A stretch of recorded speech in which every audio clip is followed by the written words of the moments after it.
Hello everyone, कैसे हैं आप सब लोग। आई होप आप लोग अपने घरों पे सेफ होंगे। आज हम करेंगे नवंबर सेकंड वीक के इंपॉर्टेंट करंट अफेयर्स। तो जो लोग भी ये चैनल पहली बार देख रहे हैं, आप इस चैनल को सब्सक्राइब कर सकते हैं ताकि आप लोगों को हर एक अपडेट मिलता रहे। इससे पहले हम लोगों ने करे थे फर्स्ट वीक के करंट अफेयर्स, और साथ ही साथ हम लोगों की एक सीरीज चल रही है जिसमें हम लोग ईयरली राउंड अप जो है उसको कवर कर रहे हैं। रीज़न क्या है, नवंबर में आमतौर पे दिसंबर में सीरीज आती है क्योंकि आपके जो एग्ज़ाम्स हैं वो दिसंबर में है। एसएससी का एग्ज़ाम भी आपका दिसंबर में है। उसके अलावा अगर हम बात करें जेके पीएसआई का एग्ज़ाम भी आपका जो है दिसंबर में है, तो इसीलिए हम लोग ये सीरीज़ को भी साथ ही साथ कंटिन्यू कर रहे हैं। तो ये सीरीज़ का आज जो इस पार्ट की अगर मैं बात करूँ सेकेंड वीक की, ये काफ़ी इंपॉर्टेंट होने वाला है। तो थोड़ा सा ध्यान से सुनिएगा, वीडियो को लाइक कर दीजिए, अपने फ्रेंड्स के साथ शेयर कर दीजिए। साथ ही साथ जो हम लोगों का मॉक टेस्ट शेड्यूल आप लोगों के सामने है, अभी तक आप लोगों को 15 टेस्ट जो है वो मिल चुके हैं। मॉक टेस्ट 16 भी आपको जल्दी ही मिल जाएगा हमारी ऐप पे। इसके अलावा जो टेस्ट हैं, जो मॉक टेस्ट 17, 18, 19 और 20 है, ये आपको मिलेंगे दिसंबर महीने में। रीज़न क्या है, आप लोगों का जो एग्ज़ाम है स्टेनोग्राफर का, नई एजेंसी कंडक्ट करवाएगी।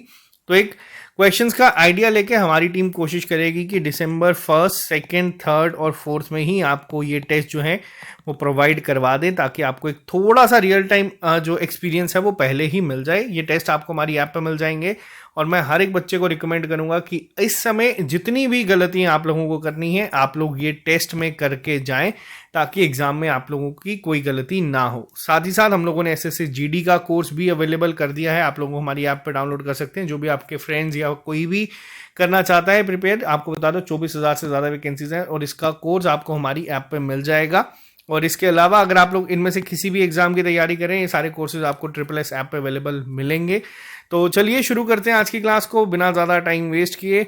कुछ क्वेश्चंस आज बहुत इंपॉर्टेंट होंगे जो हो सकता है आपको दिसंबर में भी देखने को मिले। तो चलिए शुरू करते हैं। हाल ही में अभी कौन सी ऐसी ऑर्गेनाइजेशन है जिसने स्टार्ट करा है इलेक्ट्रॉनिक बैंक गारंटी को एक्सेप्ट करना, जो कि national e governance service limited के द्वारा इशू की जाती हैं। देखो, सबसे पहला क्वेश्चन यहाँ पे मैंने आपको पढ़ाया था अभी रिसेंटली, जो मैंने आपको बताया थे फर्स्ट इन इंडिया और फर्स्ट इन वर्ल्ड जो 2022 में हुए थे।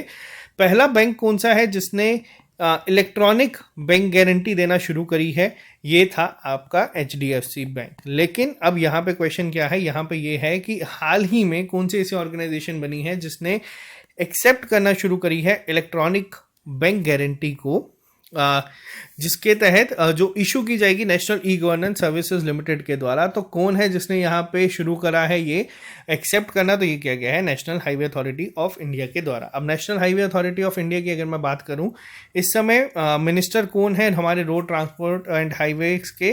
तो वो है नितिन गडकरी जी। इनकी कॉन्स्टिट्यूंसी कहाँ पे है? इनकी कॉन्स्टिट्यूंसी है नागपुर में। अब एक क्वेश्चन बनता है कि NHAI और BRO में क्या फ़र्क है। देखो, NHAI क्या बनाती है? वो बनाती है नेशनल हाईवेज जो आप लोग देखते हैं। वैसे ही अगर मैं बात करूं BRO क्या करती है, BRO जितने भी हमारे हिली एरियाज़ में जो भी बनते हैं, रोड्स बनते हैं या फिर जो बॉर्डर एरियाज़ में बनती है, वो बनाती है बॉर्डर रोड ऑर्गेनाइजेशन। दोनों काफ़ी इंपॉर्टेंट है, दोनों को ध्यान रखना। अब एक और क्वेश्चन, अब जैसे जो हमारे नेशनल हाईवेज है इनकी नंबरिंग की जाती है NH1, NH2। आप लोगों को कमेंट बॉक्स में लिख के बताना है कि NW1 क्या है। इसको मैंने जो हमारे 100,000 MCQs की सीरीज थी उसमें बताया था। आज का होमवर्क थोड़े से आपके थोड़े से अलग होंगे। आप लोगों का दिमाग में यहाँ पे हर एक एस्पेक्ट में चेक करूंगा, हिस्ट्री ज्योग्राफी हर एक से।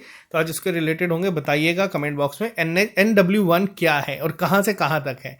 ठीक है, नेक्स्ट पे आते हैं। क्वेश्चन नंबर सेकंड की अगर मैं बात करूं, ये क्वेश्चन काफ़ी इंपॉर्टेंट है। अपॉइंटमेंट्स की अगर बात की जाए, इस तरीके के क्वेश्चन SSC में भी पूछे जाएंगे, और आपको ये हमारे JK PSI वगैरह जो स्टेट एग्जाम्स है उसमें भी देखने को मिलेंगे। 50th अगर मैं बात करूं सीधा आंसर के साथ, 50th हमारे बने हैं चीफ जस्टिस ऑफ इंडिया। ये जो अपॉइंटमेंट्स हैं ये सबसे इंपॉर्टेंट होती हैं, हाईलाइटेड होती हैं। आपको बताना है कि कौन बने हैं, और आपको यहाँ पे ये भी याद रखना है कि 50th कौन थे, 49th कौन थे, ये दोनों आपको पता होना चाहिए। 49th कौन थे? 49 थे हमारे उदय उमेश ललित जी। ठीक है, उदय उमेश ललित जो थे वो 49 थे। पेपर में ध्यान रखना क्या पूछा जाएगा, 49th पूछा जाएगा या 50th पूछा जाएगा, एक बार ध्यान से पढ़ लेना। और 50th की बात की जाए तो वो बने हैं DY चंद्रचूड़ जी, यानी कि धनंजय यशवंत चंद्रचूड़ जी बने हैं हमारे 50th chief justice of India. और इसको आप मोस्ट इंपॉर्टेंट मार्क कर दीजिएगा। 49th भी पता होना चाहिए और 50th दोनों आपको यहाँ पे पता होना चाहिए। अब यहाँ पे क्वेश्चन आता है कि इन्होंने अगर शपथ ली है तो वो किसके द्वारा ली गई है, यानी कि किसके द्वारा यहाँ पे शपथ दिलवाई गई है। और अब यहाँ पे मैंने आपको बोला मैं आपको हिस्ट्री पॉलिटी हर एक के क्वेश्चन पूछूंगा। आपको ये बताना है किस आर्टिकल के तहत कॉन्स्टिट्यूशन ऑफ इंडिया जो है वो सुप्रीम कोर्ट ऑफ इंडिया को की, या फिर अगर मैं बात करूँ चीफ जस्टिस ऑफ इंडिया को उसमें कंसीडर करता है या कंसिस्ट करता है। तो आपको बताना है उस आर्टिकल का नंबर क्या है। मैं आपको ऑप्शन दे देता हूँ, ऑप्शंस आप लोग लिख लीजिए 124(1), 124(2), 124(3) या फिर 124(4). अब आपको ये बताना है कमेंट बॉक्स में, ठीक है। ये काफ़ी इंपॉर्टेंट है। और अगर मैं बात करूं आर्टिकल 126 की, वो कॉन्स्टिट्यूशन का डील करता है appointment of acting chief justice of India, ठीक है। लेकिन अब यहां पे जो क्वेश्चन पूछा गया यहां पे क्या है, यहां पे आपको बताना है कौन सा आर्टिकल ऐसा है कॉन्स्टिट्यूशन का जो स्टेट करता है that there shall be a supreme court of India consisting of a chief justice of India. ये क्वेश्चन पूछा गया है। क्वेश्चन ध्यान से सुन लीजिएगा। और 126 में मैं आपको बता देता हूं, वहां पे लिखा गया है कि जो डील करता है appointment of chief justice of India. तो यानी कि ये क्वेश्चन अलग है, ये क्वेश्चन अलग है। इसका आंसर लिख के बताइएगा कि किस में स्टेट किया गया है कि सुप्रीम कोर्ट होगा जिसमें कि चीफ जस्टिस ऑफ इंडिया होगा। तो आज पॉलिटी की भी आपके यहाँ पे साथ साथ में क्लासेस चलेंगी। नेक्स्ट पे आते हैं। ये जो क्वेश्चन है, ये क्वेश्चन किस तरीके से फ्रेम होता है मैंने आपको पहले भी बताए थे। जो ये ट्रॉफीज होती हैं, जैसे सैयद मुश्ताक अली ट्रॉफी पेपर में पूछा जाएगा, या पहला क्वेश्चन तो करंट अफेयर से आएगा, तो ये होगा कि किसके द्वारा जीता गया है। ये अपना पहला एडिशन जीता है किसने, मुंबई क्रिकेट टीम ने जीता है।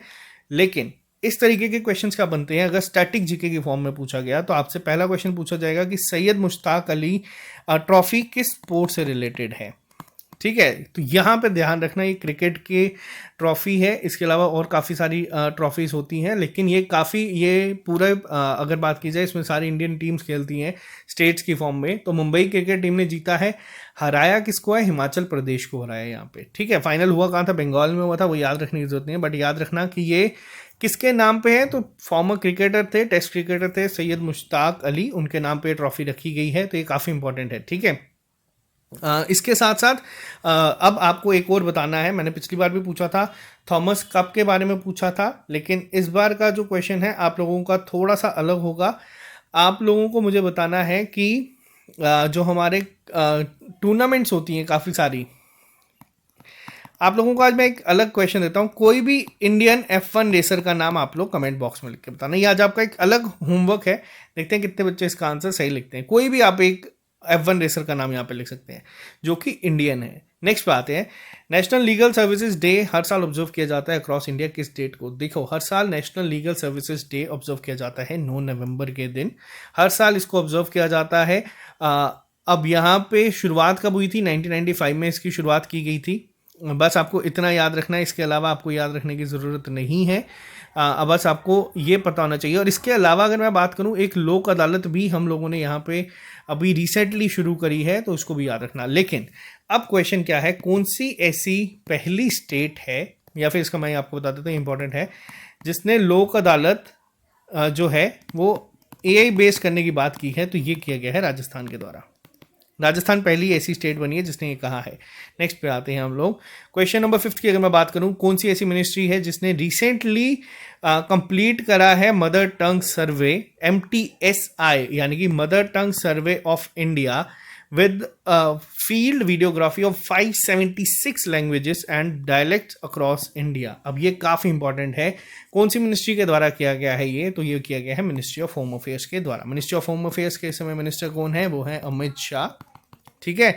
अमित शाह। इसके अलावा कोऑपरेशन मिनिस्टर भी हैं, ये अभी हाल ही में मिनिस्ट्री को ऐड किया गया था, तो यहाँ पे ये याद रख लेना।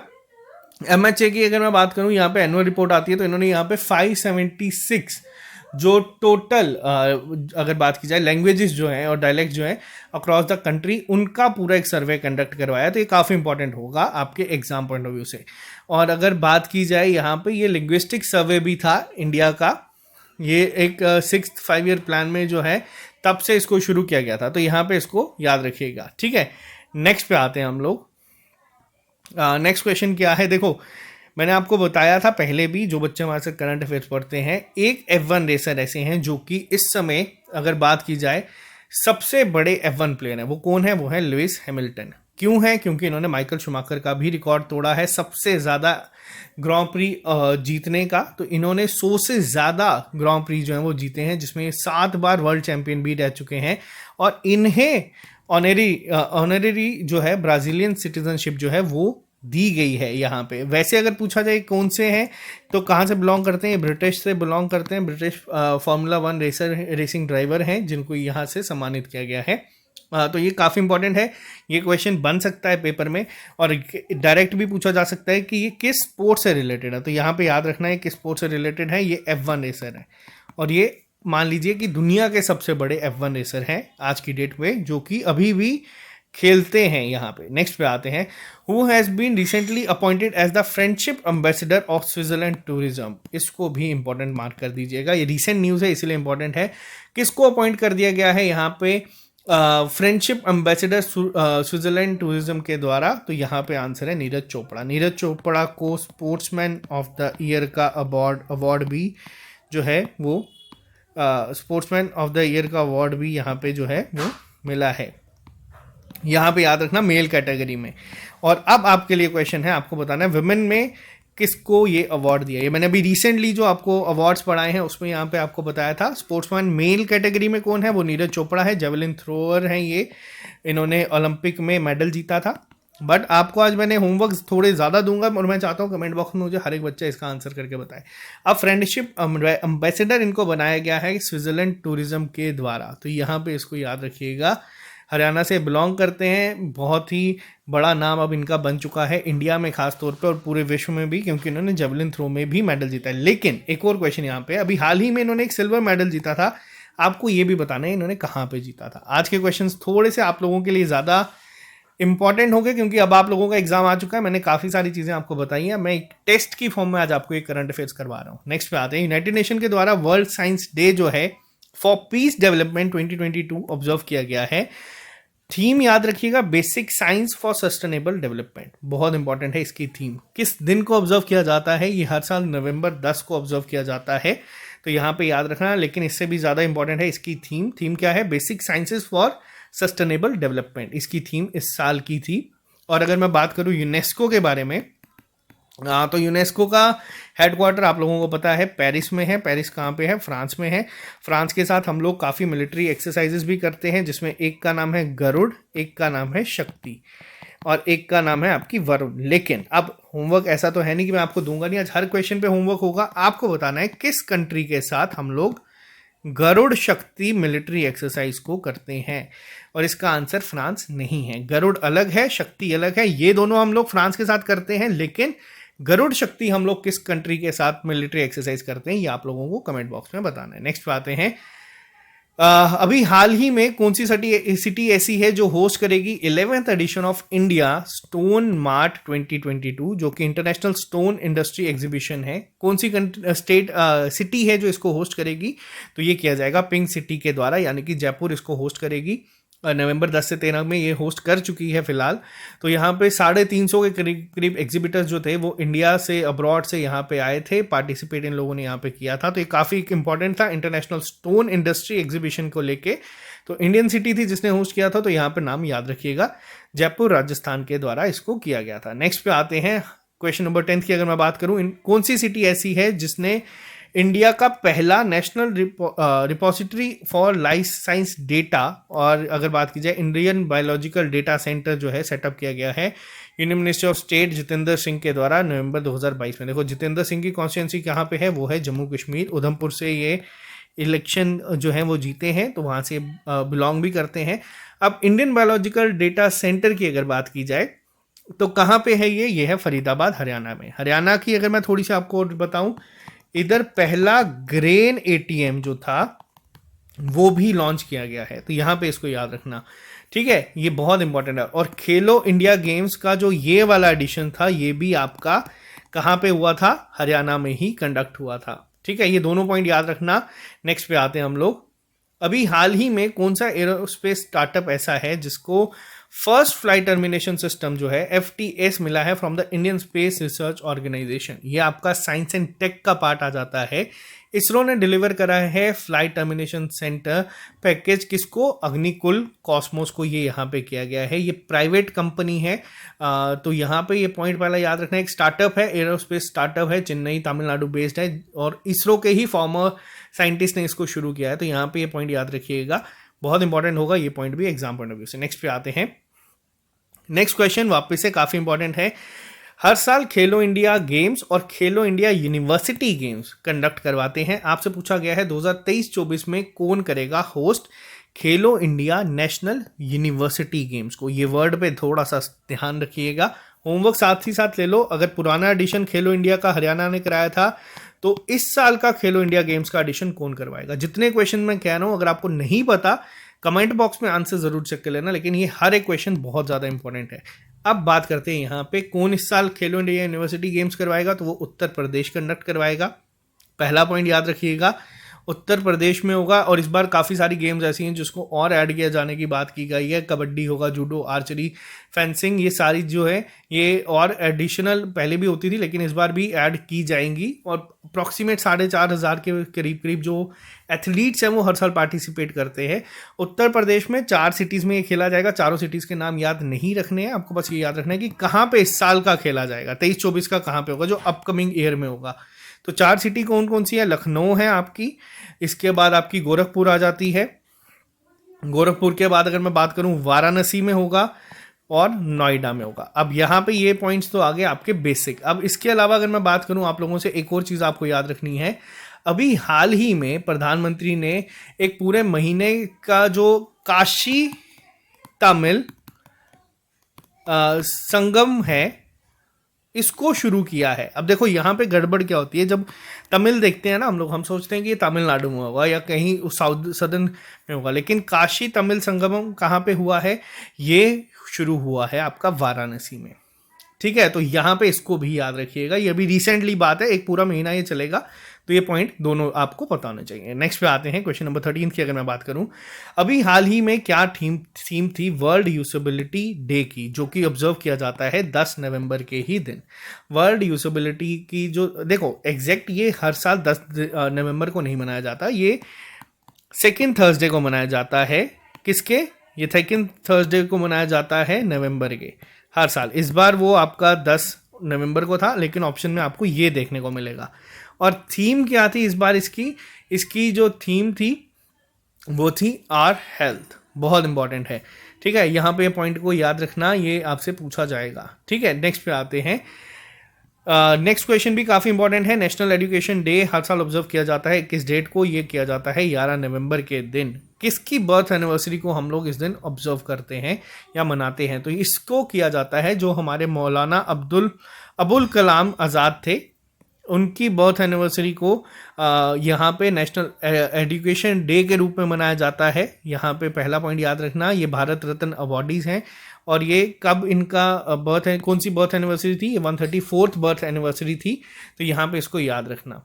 ये कहाँ पे, क्या ये इंडियन थे या इंडिया में पैदा हुए थे? नहीं, इनका जो जन्म हुआ था ये मक्का में हुआ था, सऊदी अरेबिया में यहाँ पे इनका जन्म हुआ था। तो यहाँ पे कुछ पॉइंट्स ऐसे हैं जो याद रखना। पहला क्या था? अब आपसे क्वेश्चन पूछा जाता है, अब देखो ये अगर मैंने आपको जैसे बताया सऊदी अरेबिया से बिलोंग के थे, पैदा वहाँ हुए थे, तो इनके बर्थ एनिवर्सरी पे हम लोग नेशनल एजुकेशन डे क्यों मनाते हैं? क्योंकि ये जो थे ये हमारे पहले एजुकेशन मिनिस्टर थे। ये बहुत इंपॉर्टेंट पॉइंट है हिस्ट्री पॉइंट ऑफ व्यू से, तो यहाँ पे इस पॉइंट को याद रखना है। हमारे पहले एजुकेशन मिनिस्टर कौन थे? तो वो थे मौलाना अबुल कलाम आज़ाद। ठीक है, पेपर में बहुत बार ये चीज़ें पूछी जाती हैं। अब आपको होमवर्क अब ऐसा तो है नहीं, मैं नहीं दूंगा, आपको बताना है कि हमारे पहले वाइस प्रेसिडेंट कौन थे। पहले वाइस प्रेसिडेंट कौन थे? प्रेसिडेंट नहीं पूछ रहा मैं, डॉक्टर राजेंद्र प्रसाद नहीं पूछ रहा मैं, पूछ रहा हूँ पहले वाइस प्रेसिडेंट कौन थे। ये कमेंट बॉक्स में लिख के बताइएगा। नेक्स्ट पे आते हैं, कौन सी कंपनी ऐसी है जिन्होंने रिसेंटली साइन करा है एक MOU inland waterway authority of India के साथ, IWAI के साथ, जिसके तहत ये इंडिया का पहला हाइड्रोजन फ्यूल सेल कैटामैरन वेसल बनाएंगे, जो कि इलेक्ट्रिक हाइब्रिड वेसल भी होगा साथ में। अब ये क्वेश्चन बहुत इंपॉर्टेंट है, क्यों? क्योंकि जब भी इंडिया का कोई भी चीज़ ऐसी है जो कि पहली बार बनती है, मैंने आपको बताया काफ़ी इंपॉर्टेंट हो जाता है। किसके साथ इन्होंने MOU साइन किया है? तो ये किया गया है कोचिन शिपयार्ड लिमिटेड के द्वारा। कोचिन शिपयार्ड लिमिटेड और inland waterway authority of India ये मिलकर बनाएंगे पहला हाइड्रोजन फ्यूल सेल वेसल। तो यहाँ पे इसको याद रखिएगा, जो भी चीज़ें पहली बार होती हैं, और ये भी आपका कहीं ना कहीं साइंस एंड टेक का ही पार्ट आपका यहाँ पे माना जाएगा। नेक्स्ट पे आता है, which company recently became India's first fishery startup to receive ISO 27001 certification for information security management. पहली फिशरीज कंपनी बनी है, नाम क्या है? नाम है एक्वा कनेक्ट। तो यहाँ पे इसको याद रखना, क्योंकि फर्स्ट वाली बहुत सारी चीज़ें ना आपको पेपर में आती हैं, और अगर ये आपकी शिफ्ट में आएगा तो मान लीजिएगा आपकी शिफ्ट डिफ़िकल्ट होगी। तो इस तरीके का क्वेश्चन देखने को मिलेगा। नेक्स्ट पे आते हैं। इस साल अगर बात की जाए नवंबर 2022 में ही कौन सी स्टेट गवर्नमेंट ऐसी है जिसको लक्ष्मीर भंडार स्कीम को जो है स्कॉच अवार्ड मिला है under women and child development category. अब देखो दो क्वेश्चन बनते हैं। पहला, पेपर में डायरेक्ट पूछा जाएगा लक्ष्मीर भंडार स्कीम किस स्टेट की है। पहला सीधा सीधा क्वेश्चन आपका यहाँ पे इस तरीके से बनेगा, वेस्ट बंगाल की है। दूसरा, आपसे पूछा जाएगा कि कौन सी स्टेट गवर्नमेंट की स्कीम को अभी हाल ही में women and child development category के लिए अवार्ड दिया गया है। तो आपको इसका नाम भी याद रखना है स्कीम का, और किसकी है? ये वेस्ट बंगाल की है। ठीक है, लक्ष्मी भंडार स्कीम जो है ये आपकी वेस्ट बंगाल की है। और यहाँ पे अगर बात किया जाए, यहाँ पे गवर्नमेंट और तकरीबन 2 करोड़ वुमेन जो है स्टेट की, उनको यहाँ पे एम्पावर करने के लिए स्कीम को लॉन्च किया गया था। तो यहाँ पे पहला चीज़ याद रखिएगा, काफ़ी इंपॉर्टेंट है। स्कॉच अवार्ड जो है ये काफ़ी सारे रीजंस की वजह से मिलता है। स्ट्रॉन्ग गवर्नेंस आ जाती है, इंक्लूसिव ग्रोथ आ जाती है, टेक्नोलॉजी में एप्लीकेशन, बहुत सारे इसमें फैक्टर्स रोल प्ले करते हैं और बहुत सारी अलग अलग कैटेगरीज में ये मिलता है। लेकिन यहाँ पे याद रखना कि वुमेन और चाइल्ड डेवलपमेंट कैटेगरी में किसको मिला है, किस स्कीम को, और कहाँ से ये बिलोंग करते हैं। नेक्स्ट पे आते हैं। अभी हाल ही में किसको इलेक्ट करा गया है independent chair of international cricket council 2 साल के टर्म के लिए? देखो यहाँ पे इसका आंसर क्या है? इसका आंसर है ग्रेग बार्कले। इन्हें अभी हाल ही में अपॉइंट किया गया है। आईसीसी का हेडक्वार्टर कहाँ पे है? आईसीसी का हेडक्वार्टर है यूएई, यानी कि अगर मैं बात करूँ दुबई में है, यानी कि यूएई में आपको देखने को मिलता है। ये ग्रेग बार्कले जो है ये पहले अपॉइंट हुए हैं इंडिपेंडेंट चेयर के लिए 2020 में, बट इनको वापस से ही जो है 2 साल के लिए और अपॉइंट कर दिया गया। तो यहाँ पे याद रखना। इसके अलावा अगर मैं बात करूँ आईसीसी के अभी हाल ही में फाइनेंस एंड कमर्शियल अफेयर्स के लिए किसको अपॉइंट किया गया है, जो इसको देखेंगे तो इनको किसको अपॉइंट किया गया है? जे शाह को अपॉइंट किया गया है, जो इस समय बीसीसीआई के सेक्रेटरी हैं। इन्हें हाल ही में अपॉइंट किया गया है। तो यहाँ पे याद रखिएगा। और ग्रेग ब्रैकले को यूनानिमसली इलेक्ट किया गया है यहाँ पे। तो यहाँ पे सब आई होप ये वाला क्वेश्चन क्लियर होगा। नेक्स्ट पे आते हैं। अगर कभी पूछा जाए, ये वैसे पूछा नहीं जाएगा, आईसीसी बनी कब थी? आईसीसी बनी थी 1909 में। ये भी याद रख लेना, वैसे नहीं पूछा जाता, हेडक्वार्टर्स के आगे ये नहीं जाएंगे, बट पता होना चाहिए। कौन सी ऐसी यूनियन मिनिस्टर हैं जिन्होंने हाल ही में लॉन्च करा है एम्प्लॉय स्टेट इंश्योरेंस कोऑपरेशन, जिसको हम कहते हैं ESIC online maternity benefit claim portal? तो ये किसके द्वारा किया गया है? ESIC online maternity benefit portal. ये हाल ही में 102वीं जो बर्थ एनिवर्सरी थी किसकी? दत्तोपंत ठेंगाड़ी जी की। तो यहाँ पे किसके द्वारा किया गया? भूपेंद्र यादव के द्वारा किया गया है। भूपेंद्र यादव इस समय हमारे यूनियन मिनिस्टर है लेबर एंड एम्प्लॉयमेंट के। तो यहाँ पे इसको याद रखिए ना। तो ये इनके द्वारा यहाँ पे लॉन्च किया गया है। नेक्स्ट पे आते हैं। क्वेश्चन नंबर 20 की अगर मैं बात करूँ, एक रीनोन्ड इंडियन मैथमेटिशियन है और प्रोफेसर हैं डॉक्टर रंगासामी लक्ष्मी नारायण कश्यप, RL कश्यप के नाम से जिनको जाना जाता है। इनका हाल ही में निधन हुआ है। अब आपसे क्वेश्चन क्या बनेगा पेपर में? ओबिचुअरीज पे क्वेश्चंस बनते हैं कि आपको बताना है वो किस फील्ड से बिलोंग करते हैं। मैक्सिमम टाइम क्वेश्चन इसी तरीके से आता है। और अगर आपसे पूछा जाएगा RL कश्यप जिनका हाल ही में निधन हुआ है, ये किस फील्ड से बिलोंग करते हैं, तो ये काफ़ी रिनोन्ड मैथमेटिशियन थे। अगर आपसे पूछा जाएगा कि इनको किस कैटेगरी में पद्मश्री अवार्ड मिला था, तो इनको मिला था लिटरेचर और एजुकेशन की फील्ड में। किस साल मिला था ये इतना इंपॉर्टेंट नहीं है, बट आप लोगों को ये चीज़ें पता होनी चाहिए। और इनका जो एक डॉक्टरल वर्क था हो कश्यप एल्गोरिदम, वो भी काफ़ी ज़्यादा जो है फेमस हुआ था, या न्यूज़ में भी था। इसके अलावा अगर बात की जाए इन्हें कब मिला था पद्मश्री अवार्ड, इन्हें अभी पिछले साल ही पद्मश्री से सम्मानित किया गया था, जो आप यहाँ पे देख सकते हैं। तो यहाँ पे 2 पॉइंट बहुत इंपॉर्टेंट हैं, इनको याद रखिएगा। तो इनको इसके अलावा भी बहुत सारे अवार्ड जो हैं वो मिल चुके हैं, JC बोस अवार्ड वगैरह इनको मिले हैं। लेकिन अगर पूछा जाएगा कि किस फील्ड से बिलोंग करते हैं, तो काफ़ी फेमस मैथमेटिशियन थे ये। ठीक है, नेक्स्ट पे आते हैं। वर्ल्ड निमोनिया डे हर साल ऑब्जर्व किया जाता है अक्रॉस द ग्लोब। किस दिन। तो ये आपको बता दूं, हर साल जो निमोनिया डे है ये 12 नवंबर को ऑब्जर्व किया जाता है। इसके अलावा अगर हम बात की जाए यहाँ पे जो फोकस किस पे था इस बार, तो इस बार था championing the fight to stop pneumonia. तो अगर यहाँ पे एक और बात की जाए, stop pneumonia initiative global coalition against child pneumonia कब शुरू किया गया था? 2009 में शुरू किया गया था। और उसी दिन जो है वो हम लोगों ने फर्स्ट वर्ल्ड निमोनिया डे भी ऑब्जर्व किया था। ठीक है, फर्स्ट निमोनिया डे कब किया गया था? 12 नवंबर 2009 में लॉन्च किया गया था। यहाँ पे इतना आप लोगों को पता होना चाहिए, ये काफ़ी है। ठीक है, नेक्स्ट पे आते हैं हम लोग, नेक्स्ट क्वेश्चन पे आते हैं।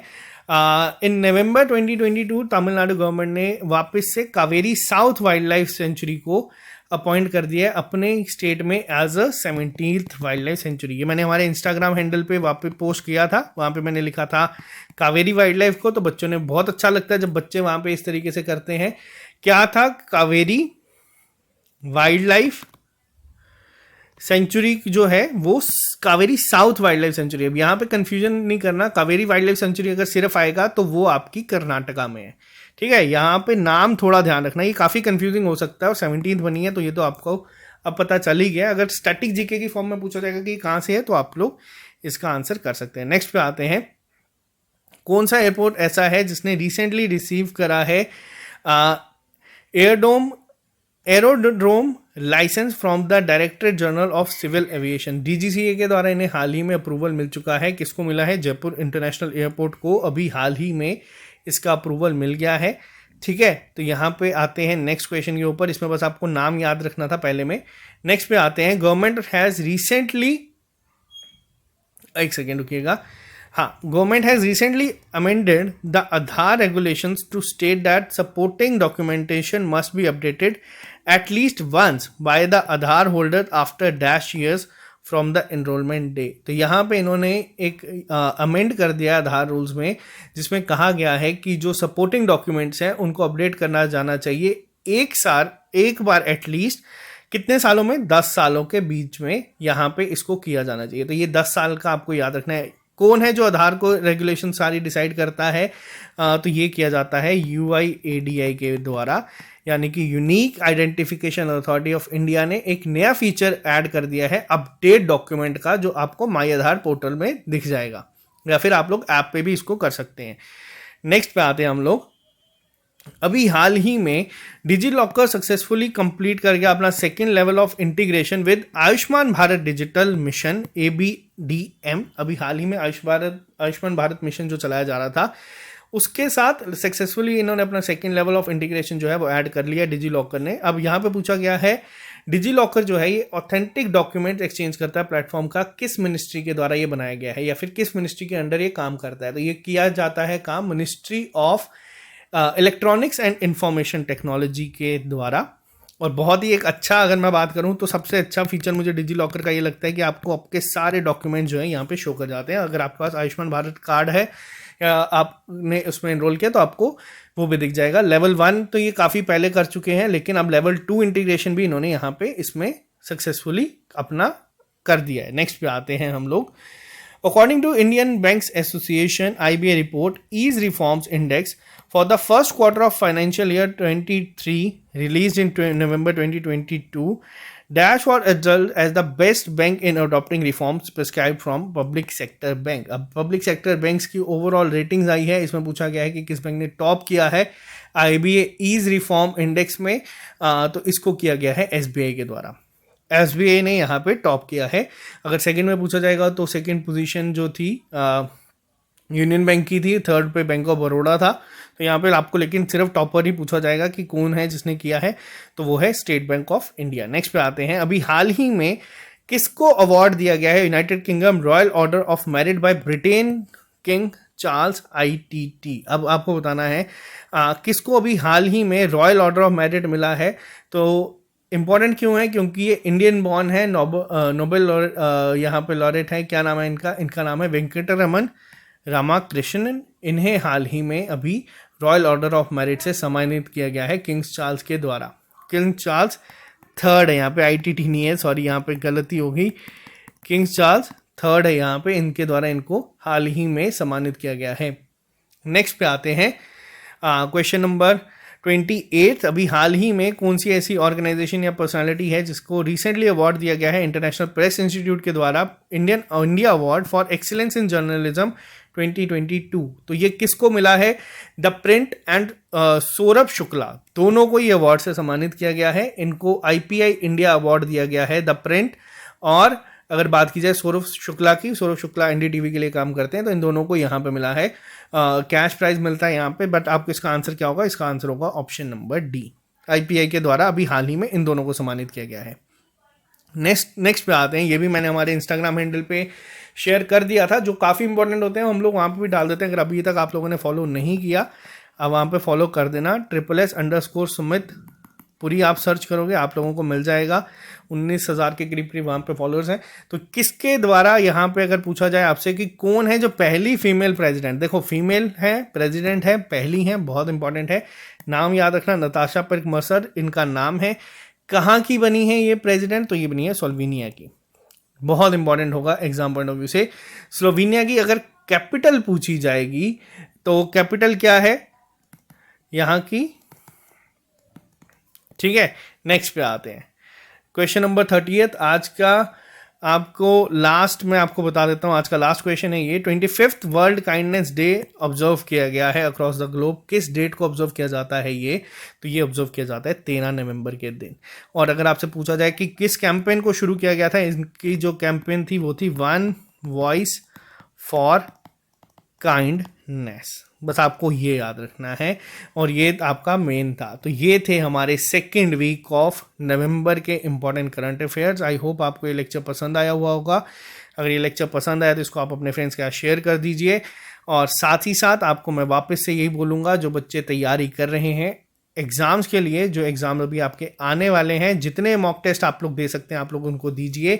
जितनी भी मिस्टेक्स आप लोगों को करनी है आप लोग अभी यहाँ पे करके जाएं, ताकि जो एक्चुअल एग्ज़ाम है उसमें आप लोगों को कोई भी मिस्टेक ना हो। आप लोग बहुत सारी चीज़ें सीखोगे जब 20 बार आप लोग टेस्ट दोगे, बहुत सारी चीज़ें आप लोग समझोगे, क्या क्या गलतियां आप लोग कर रहे हो, कौन कौन से सेक्शन में आपको प्रॉब्लम हो रही है। तो ये सब चीज़ें आप लोगों को काफ़ी हेल्प करेगी एग्जाम में। तो चलिए आज के लिए सिर्फ इतना, मिलते हैं जल्दी नए लेक्चर के साथ। आज शाम को आप लोगों की क्लास है JKPSI के इंटरपर्सनल स्किल्स के, हम लोग करेंगे 200 MCQs लाइव सेशन में।